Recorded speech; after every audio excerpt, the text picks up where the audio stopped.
following video represents my opinion and should be interpreted as such. The information presented may be wrong or inaccurate, and everyone's encouraged to do their own research.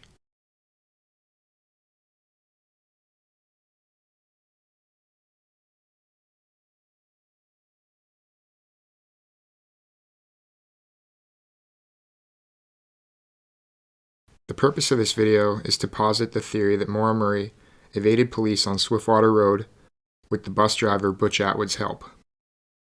I'm also suggesting that the police already know this, and I'll show you why. There's 4 cornerstones to this theory. They are the first location, the tree, the second location, and the timeline. All of these subjects have been distorted by online banter, and it's my aim to reduce and simplify these issues using visuals.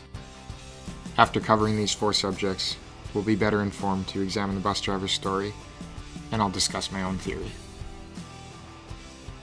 I will keep referring to unaired Oxygen documentary transcripts, which involve interviews with responding officers and their statements. I'm going to link these in the notes below. I will occasionally refer to contributing researchers, and I'll try to link them as well. Finally, you'll hear bits and pieces from podcasts, particularly the Missing podcast from Crawlspace Media. If you believe in what you see and hear, please share or at the very least like this video, because it'll be the most effective way for this message to be heard. Before I discuss where I think the first location is, I want to talk about what time this could occur. It's generally accepted that Maura left campus around 4:30. There's an ATM timestamp and an alcohol receipt that loosely support this time. That would be roughly when the sun starts going down. Google tells us the sun sets at 5:14.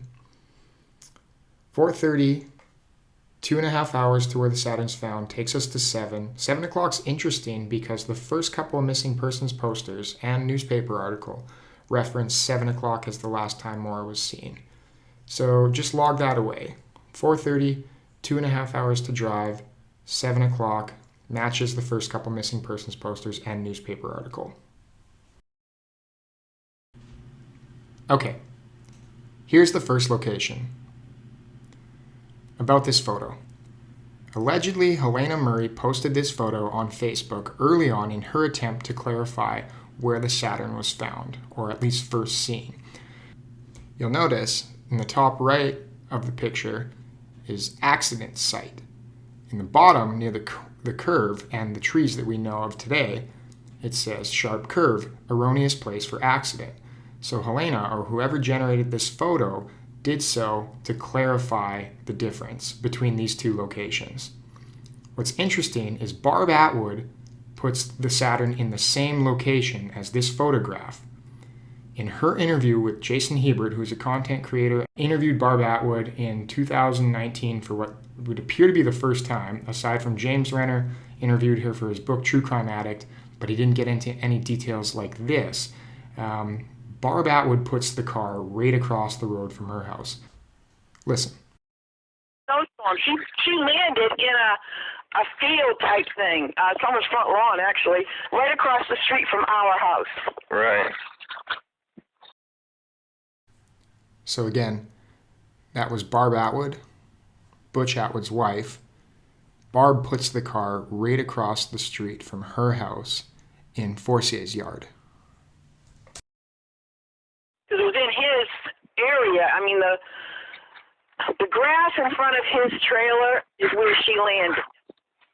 So Barb referring to the car in front of a trailer, there being only one trailer across the street from her, Forcier's, it would indicate the car is in the treeless boundary of Forcier's yard. Just to clarify, no trees around at this time. But is there anything to support what Barb is suggesting here, that the car was right across the street from her house? Well, as it happens, the Oxygen documentary crew interviewed Chief John Monahan. It was Trooper John Monahan at the time, State Trooper John Monahan, and Monahan puts the car 100 feet from the bath line, and I'll show you where that is in a second. But here's what he says. It was Haverhill PD's call, so had it been 100 feet in the other direction, it would have been mine, but it wasn't. End quote. Monahan is describing the mental calculation he made to determine if it was his call. And 100 feet from the bath line is in a surprising location. I'm going to show you in a second. The Bath County line is Monahan's territory. Oxygen also interviewed Cecil Smith, and Cecil puts it in the same relative spot that John does, oddly enough. Quote, I know I had just spoken to them, dispatch, before I got off to make sure that the accident was, in fact, in Haverhill, because the Bath line is 200 feet from where that accident is. You probably saw that. Cecil references 100 or 200 feet from the Bath County line. Monahan references 100 feet from the Bath County line.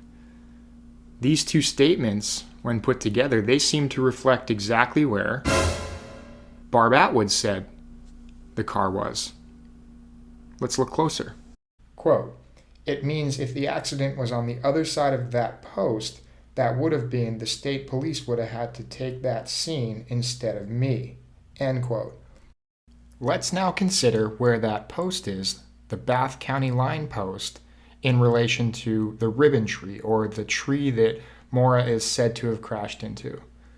Well, you'll notice it's 540 feet away, approximately, give or take, but far enough that two seasoned officers should not be making this mistake by saying that it's roughly 100 feet away from the Bath County line. This is a huge discrepancy. I want to give credit now to Stephen Finlay, who is one of many contributing researchers for this video. I'll link him in the bottom. Stephen's argument, once you understand it, I think you'll come to find it's rock solid. So check this out. He asks, why are the officers 500% off in their estimated location of the car? Right? If it landed by the trees, why are they saying it's 100 feet from the Bath line?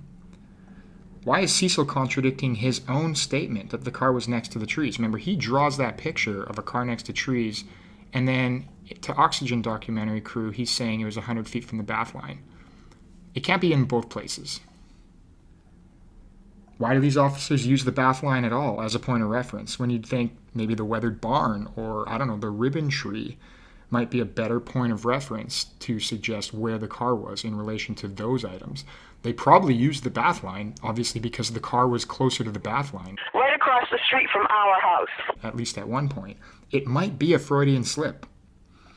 Once I heard Barb's interview with Hebert, I started asking, why is she putting the car there? And Stephen said to me, you need to read these transcripts. And remember, these are the unaired transcripts, meaning they didn't make the final cut, probably for a reason. Once I read the transcripts, it started to become clear to me. The car was obviously across the street from Barb's house at some point. And it had to have been earlier because we know where the car was after 7:27. It was next to the tree. The tree. People have made their own conclusions about the tree, whether she did or didn't hit it. I'm going to introduce former private investigator, former police officer John Smith, who, when interviewed by Tim and Lance in their Missing Maura Murray podcast episode 14, speaks in no uncertain terms about the tree. Listen here. I guess, first of all, to sort of start at the tree, at the corner, the Saturn did not hit the pine tree at the corner, okay? And this is why I said that from the beginning, before the reconstructionist from the PI team actually came in, did a view of the car, and said, no, this car never hit a tree. So, reconstructionists that have looked at this car, I don't know which one John was referring to there. I would assume it was the Parker report, it's come to be known, and part of that report, or all of that report, was released, and it was done by retired Massachusetts State Police Officer Daniel Parka. We have the report now, and we can draw our own conclusions, particularly about the tree. So starting at page 6, focusing on that second paragraph, ignore the red boxes. Quote, if the displacement of the core and the damage to the fin was the result of the initial impact in 2004, the intruding object would now need to extend down across the front bumper. However, the facade of the intruding object could not have a perfectly vertical facade as it relates to the Saturn's approach. The core is still not pushed back to the extent of the hood damage to justify a perfectly vertical facade, nor does the hood dent have a perfectly vertical appearance, but rather an acute angled indent. So what he's saying here is that you would need damage to the front bumper beyond what is seen if the tree impact were realistic. That's really what he's saying there. And they show this honeycomb that I guess sort of creates the structure of the bumper, and how there's only a couple of fins very minorly sort of bent, but there's no vertical tree indent. So jumping over to page 16 now, again the second paragraph, quote, "The entire hood was, however, pushed back about 2 inches and buckled in the middle due to impact. This 2-inch movement also resulted in the radiator upper support being bent and the headlight assembly displaced backwards. However, the aforementioned bumper and inner core were not pushed back to the same extent. If they were pushed back to have a perfectly vertical inline damage with the hood, the front bumper and core would need to be displaced about 7 to 9 inches. This was not the case. As aforementioned, it appears the intrusion by the unknown object and its interaction with the Saturn was at an angle less acute than 90 degrees. That's a really fancy way of saying you need something that looks like this at this area. You need something that would be basically protruding down at an angle less acute than 90 degrees so that it could create that impact in the hood without damaging the front bumper core. That's all that's being said there. So just try to find something that looks relatively like that at this corner, and these are era pictures now. There's nothing there. Here's John Smith again. There was no accident at the corner. There were no scars on that pine tree. There would have been a scar. Now, gorilla ontologist, whatever your opinion of this researcher, pay attention to what she has to say. So, quote, "The accident reconstructionist from the New Hampshire League of Investigators emphatically states that the Saturn did not hit a tree nor a snowbank. He said it looks typical of an override accident, and that she hit something that was above the height of her bumper, i.e. a truck's bumper or that one backed into her. He does not believe the accident happened at the corner, but rather that she had stopped there for some reason, mechanical issues, etc." Quote, "It wasn't until 2 years later that we determined the front end damage to the Saturn didn't occur at the curve near the weathered barn, and that the damage was a result of an overhang object," end quote. And so that is Weeper on Tapatalk. And Weeper, it's commonly known now, was Frank Kelly, who was in the New Hampshire League of Investigators, no longer working on the case. But he's saying it was an overhang object. And so you can see the problem here is there is no such object at this corner. You need to decide for yourself, where did that damage occur in this picture? And that's what sort of brings me back to that first location. Here's John again. Because of that, and because of a friend of mine who had heard on the scanner at 7:05 that a car had slid off the road on Swiftwater Road, and it was in the ditch. I don't know who John's source for this information is. He did speak to them firsthand. He's not repeating something he read. The name Ann gets thrown around a bit, but I can't verify that, and I don't think John probably would either.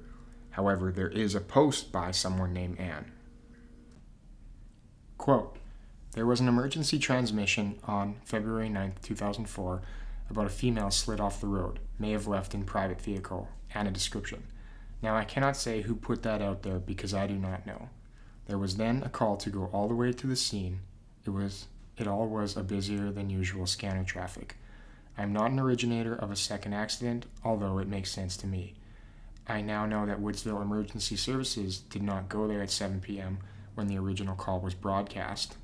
There was a 7 p.m. call about female slid off the road and may have left in private vehicle with reference to Swiftwater Road."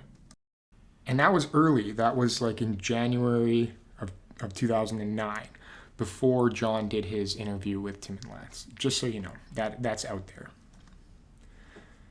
Now, people suggest that maybe Swiftwater Road is somewhere other than 112, and so that scanner call had just absolutely nothing to do with this. Well, there's a good chance that 112 was Swiftwater Road. The reason I say that is because this is actually a problem that Haverhill was facing at the time. They had a lot of areas, Swiftwater Circle, Swiftwater Road, Pine Street, Pine Park, both in two different towns, that sounded the same, and they were close enough that it was causing confusion. And the confusion was obviously enough of a problem that the state put the town on notice, suggesting if they didn't fix this, they could be liable if something went haywire. I'm thinking during a response. Residents had sort of taken to nicknaming areas to avoid confusion, but when it came time to translate information to local officials, there was obviously more confusion. You could take that a step further and find residents of the area that just simply use 112 and Swiftwater Road interchangeably. And for those two reasons, I have no problem considering that 112 was the Swiftwater being referred to in the scanner chatter. So if we do a kind of a rough timeline here, we have a 7:05 call, roughly, heard over the scanner, quote, car slid off the road on Swiftwater Road and it was in the ditch, end quote. That call was later canceled and said the person had left in the personal vehicle. Okay, so who has the ability to cancel a call? That's the question. Because sometime between 7:06 and 7:26, that call was canceled. And again, Barb does not sound like she's underconfident in this statement. Because it was in his area. I mean, the grass in front of his trailer is where she landed. So how does that work then? It had to have been there at some point. It can't be in both places. It couldn't have been there much before 7, and we know where it was after 7:27. The obvious point of the whole thing is the fact that the damage to the car is not consistent with hitting a tree. So I want to know why. It's my 100% big question of the whole thing is why we were told in the beginning that the Saturn hit the tree when it is obvious that it did not. At 7:27, Faith Westman calls 911 and reports a car off the road outside her house. This location is the second location. And it's the second location because if the car was outside of Barb's house, that had to have been earlier, because we know where the car was after 7:27. It was surrounded by police and emergency vehicles and then towed away. So if it was outside of Barb's, it had to have been earlier, being the first location. Outside of Faith's house was the second location, near some trees. The glaring problem with this location is there's no tree in the area with the characteristics that satisfy the requirements to do the damage to the car. Beyond that, there's no transfer of materials from the car to the ground visible around any of these trees, and there's no tire tracks. It's weird that the trees and the tire tracks and all this are included in the police sketch. So, what time were the police there, and what did they see? Okay, well, it's only been known recently, in the last few years, that the police were there at 7:35 to 7:37. Let me back up. It was always known that they were there at about 7:35, but their own report says that they weren't there till 7:46.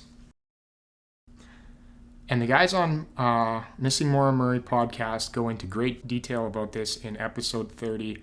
They have Witness A, Karen McNamara, they have John Smith, and they have Alex Clogston on that episode, and they really hash this out, and you can really get a sense for the integrity of Karen. You get a sense for how she came to that number based on her cell phone records, timestamps, and it makes a lot of logical sense. And the way she recounts things, like she remembers seeing the lights of the police cruiser go up and down over the hills in front of her as it's getting further away from her. And she remembers the eerie feeling she has at the end of Butch's driveway. And she remembers telling her dad that she knows that police car passed her because it had 001 on this side, and a small town probably only has one cruiser. that sort of thing. All those details, they're so real. And I really encourage people to listen to that episode. Years later, Art and Maggie, that's Art Roderick, former U.S. Marshal, and Maggie Frayling, who is a true crime journalist. They did the Oxygen documentary. They posted their working timeline on their Facebook, or Maggie posted it on the Missing Maura Murray official Facebook page. And in that, she says Smith probably arrived at accident scene around 7:35. And that's just something that sort of snuck in there in the last few years, because we were always told, well, no, Karen's wrong. She couldn't have drove by at 7:35. She's got to be missing something here. Despite Karen's evidence and cell phone timestamp, despite the fact that she came forward very early to explain, yeah, I saw a police cruiser there and it was this cruiser. It was always, no, you didn't, because police didn't get there till 7:46. Well, now Maggie is saying, yeah, it was actually 7:35 or so. People haven't really internalized what that means, what that shifted timeline actually means for Butch Atwood's phone call. Butch enters the scene now, and he, for the first time, introduces the tree that was never there before, right? Because if we remember, even his wife doesn't put this car anywhere near a tree. So how does that work? Well, maybe it works if they legitimately saw the car in two different locations. That actually strengthens the two locations theory. But you add the fact that we've independently now concluded the car didn't hit a tree. Why is Butch reporting that? And how does he know, more importantly, how does he know that the police are going to replicate that story in their police report afterwards? So the problem becomes Butch Atwood. Why didn't Butch say in his call to 911 that there were police already on scene? Because Karen saw them at 7:35. Art and Maggie are now admitting that police were there much earlier than 7:46. So why didn't Butch see the same police lights and cruiser from his porch that looks like this? This is the porch facing the road. There's no reason that this guy couldn't see the police lights.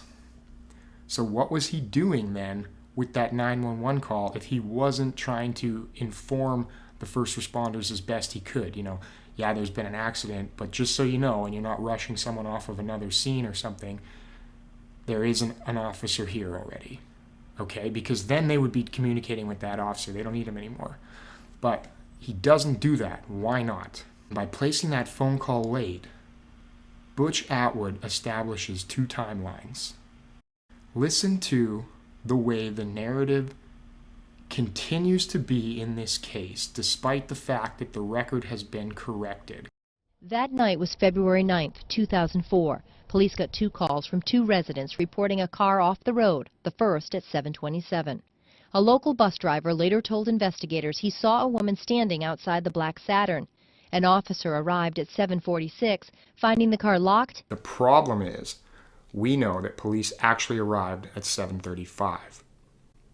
That makes Atwood's phone call over 5 minutes late, and he makes no mention of seeing a police cruiser on scene. We can be relatively certain that Atwood could see a police cruiser on scene because he says in later statements the whole reason that he went back to his bus after calling 911 was because he had seen that police had arrived. So Cecil's got his blue lights on around 7:35 when Karen McNamara passes, and she says that. She remembers the blue lights. Cecil also tells Oxygen documentary that he put his floodlight on as soon as he got to the scene. So he was lit up like a Christmas tree. And Atwood calling 5 minutes late and making no mention of police being on scene looks a little fishy. And then when you look at the content of his 911 call, it gets even worse because he says the car's not drivable. Well, it turns out the car is drivable. Butch puts the car 500 feet away from where his wife puts the car. Remember, Butch has the car at the sharp curve. His wife has the car right across the street from their house. Butch says the car hit a tree. Well, it doesn't seem like we can recreate that either. So you can start to see there's lots of problems with Atwood's 911 call.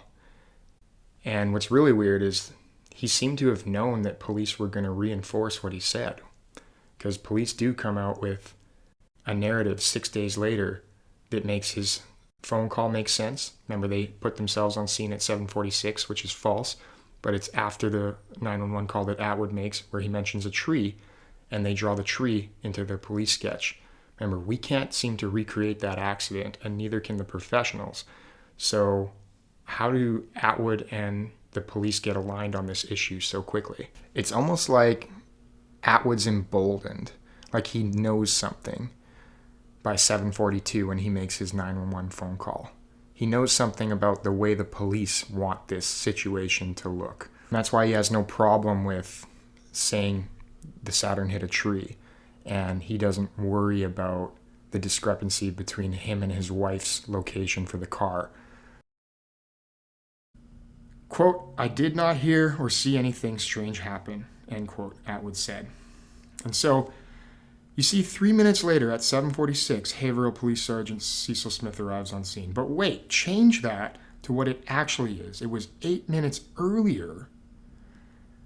At 7:35, Haverhill Police Sergeant Cecil Smith arrived on scene. He had been dispatched at 7:29 following the call from Faith Westman.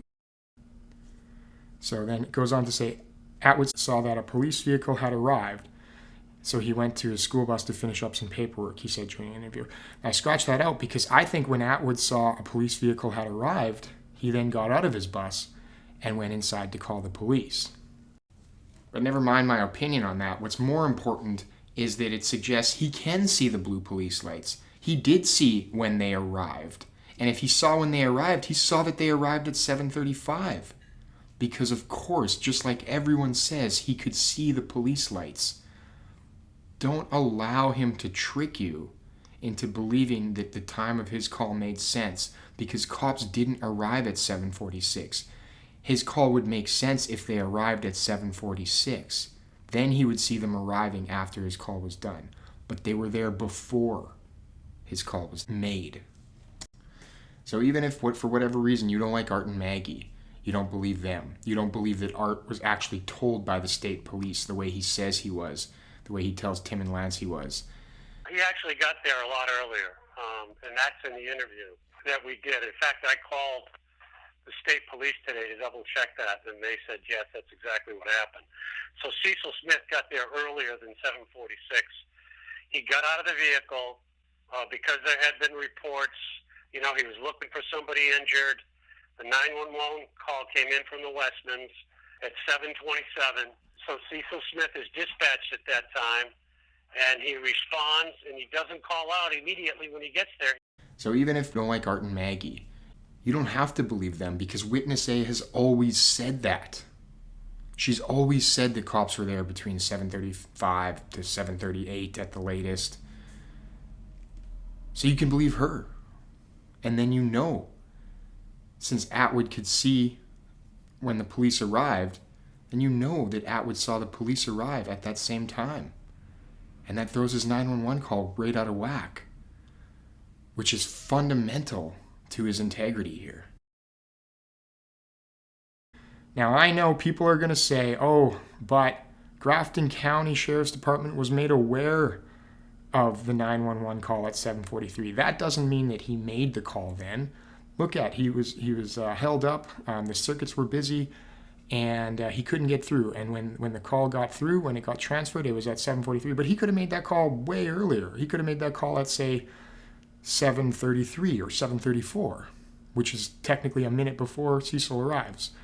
I mean, you've really got to play with the numbers to make that work, but I'll argue that it's impossible for another reason. This is an email that was shared on Twitter.